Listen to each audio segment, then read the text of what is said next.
નમસ્કાર.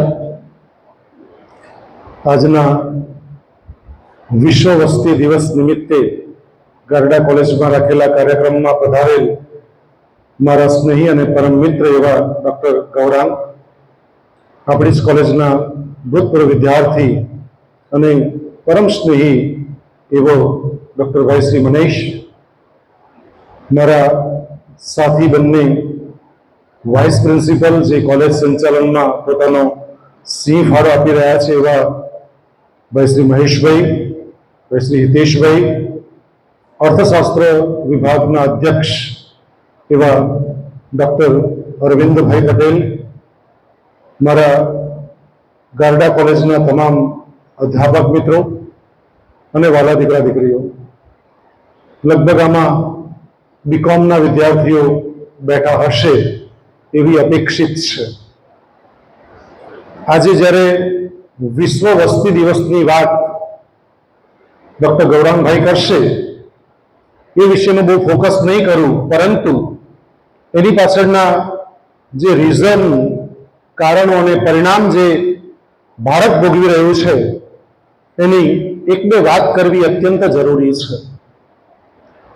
વિશ્વની અંદર ભારત દેશની વસ્તી આપણે ચીન કહેતા હતા, પણ ચીનને પણ આપણે ઓવરટેક કર્યું છે અને કદાચ વિશ્વની અંદર નંબર 1 ક્રમ ઉપર થોડું અપ એન્ડ ડાઉન થાય છે. મેં હમણાં જ આંકડા મેળવ્યા તો થોડું અપ એન્ડ ડાઉન થાય છે, પરંતુ ક્યાંક ભારત આગળ જઈ રહ્યું છે ચીન કરતા પણ. મૂળ સમસ્યા આપણી એ છે, વિશ્વ વસ્તી દિવસ તો ઉજવીએ છીએ, પણ આપણી જે ભારત દેશની જે વસ્તી છે તે પ્રમાણે જે લેન્ડ હોવી જોઈએ, જમીન હોવી જોઈએ, એ જમીન આપણી પાસે નથી. અને એ જમીન ન હોવાને પરિણામ સ્વરૂપ આજે જે જગ્યા ઉપર તમારા બે પગ મૂકેલા છે હાલના તબક્કે ગારડા કોલેજની લાઇબ્રેરી હોલની અંદર, એની કિંમત 10,000 રૂપિયા છે, 1 ફૂટના ખાલી પગ મૂકવાના 10,000. હવે આપણે આમ તેમ ફરવું બી પડે, રૂમ બી જોઈએ, બાથરૂમ બી જોઈએ, રેસ્ટ રૂમ બી જોઈએ, બધું જ જોઈએ, તો તેને માટેનું જે બજેટ છે એ સામાન્ય જનને પરવરી શકે એમ નથી. એટલે આપણે ત્યાં જે અસમાનતા વધી રહી છે, ગરીબ વધારે ને વધારે ગરીબ થઈ રહ્યો છે, ધનવાન વધારે ને વધારે ધનવાન થઈ રહ્યો છે. એટલે આર્થિક અસમાનતાને કારણે એમાં વસ્તી વધારો પૂર્ણપણે જવાબદાર છે એવું મારું અંગત માનવું છે. બીજું કે જે લોકો મધ્યમ વર્ગમાંથી આવે છે, લગભગ અહીં બેઠેલા તમામ અમારા સહિતના તમામ બાળકો આજે આપણે બધા જ મધ્યમ વર્ગમાંથી આવે છે, ત્યારે વધારે ને વધારે જો પીસાવું પડતું હોય તો મધ્યમ વર્ગે પીસાવવું પડે છે. આપણી તકલીફ એ છે, મધ્યમ વર્ગે પણ પીસાવવાની જરૂર નથી, પણ આપણી તકલીફ થોડીક સામાજિક અને આર્થિક છે. જે કુટુંબ વ્યવસ્થામાં, જે સમાજ વ્યવસ્થામાં રહીએ છીએ તેની અંદર આપણી તકલીફ વધી જઈ રહી છે. હું તમને એક સિમ્પલ ઉદાહરણ આપી દઉં કે આપણે શા માટે વધારે દુઃખી છીએ, અને મારી વાતને અલ્પ વિરામ આપીશ. એક પોલીસવાળાના ઘરમાં ચોર આવ્યો, એની પત્ની સફાળી જાગી ગઈ કે જાગો, આ ચોર છે. પેલા એમના હસબન્ડે કીધું હા મેં જોયું. પછી તો પેલા કબાટ ખોલ્યો ને ઘરેણા લેવા માંડ્યો ને પૈસા રોકડ, અને પોલીસોના ઘરમાં પૈસા વધારે હોય એવું માની લેવાનું કોઈ કારણ નહીં હોઈ શકે એવું બને છે કે હોય જ લગભગ એમ. કારણ કે એક સરકારી અધિકારી IAS ઓફિસરને પકડાયા, રેડ પડી, તો તેમ ત્યાં મશીન ગૌરાંગભાઈ તૂટી ગયા બિચારા, પૈસા ગણી ગઈ મશીન તૂટી ગયા, એટલા પૈસા અબજો રૂપિયા નીકળ્યા IAS ઓફિસરને ત્યાં. આ સડો ભારત દેશમાં વધારે છે કરપ્શનનો. એક સરકારી અધિકારી કરોડો રૂપિયા મશીન ખોટકાઈ જાય, એટલા બધા પૈસા લીધા આવે કાંથી? એનો પગાર જ એટલો નહીં મળે. એક સાગઠિયા, રાજકોટની વાત વચ્ચે કરી દઉં તો, એની પાસે કેટલા બધા રૂપિયા મળ્યા, કેટલું સોનું, કેટલું ચાંદી, અને સામાન્ય ટીપી ટાઉન પ્લાનિંગ ઓફિસર, આટલા બધા રૂપિયા એની પાસે કઈથી આવે? 27 જણની જિંદગી હોમાઈ ગઈ. એની પણ હું વાત કરું. પણ પેલી પત્નીએ જોયું, એને મને કે પોલીસ અધિકારી મારો હસબન્ડ છે એટલે એ તો રંગે હાથે પકડશે, એટલે પેલા તો બધા બેગમાં બધા ઘરેણાના ને તેમ પૈસા નાખ્યા અને પેલો તો જવા માંડ્યો કે પેલા કહ્યું કે ચાલ્યો તો હું જોઉં છું, મારા ધ્યાનમાં છે. એટલે પત્ની સફાળી જાગી અને પતિને મારવાનો બાકી રાખ્યો. આજની પત્નીઓ મારે એમાં કોઈ બે મત પણ નથી, રાઈટ? એટલે તે વખતે બિચારી હાથ બી ઉપાડ્યો, એટલું બાકી રાખ્યું ખાલી એમ. બાકી કહેવાનું બધું તમે ક્યારના જોઉં છું, ધ્યાનમાં છે, જાણું છું, એ શું છે? આ ચોરી કરીને જતો રહ્યો. ત્યારે પતિ પોલીસે એવું કીધું કે માફ કરજે, હમણાં હું ડ્યુટી પર નથી.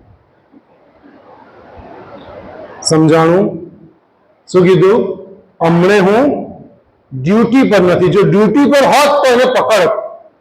અને કદાચ આપણે બેઠેલા તમામ લોકો આજે આ જ વસ્તુ પોલીસ વાળા જેવું જ કરીએ કે મારે શું, 100 રૂપિયા લીટર પેટ્રોલ, મારે શું, વાલની દાળ 300 રૂપિયા કિલો, તુવેરની દાળ 200 રૂપિયા કિલો, મારે શું.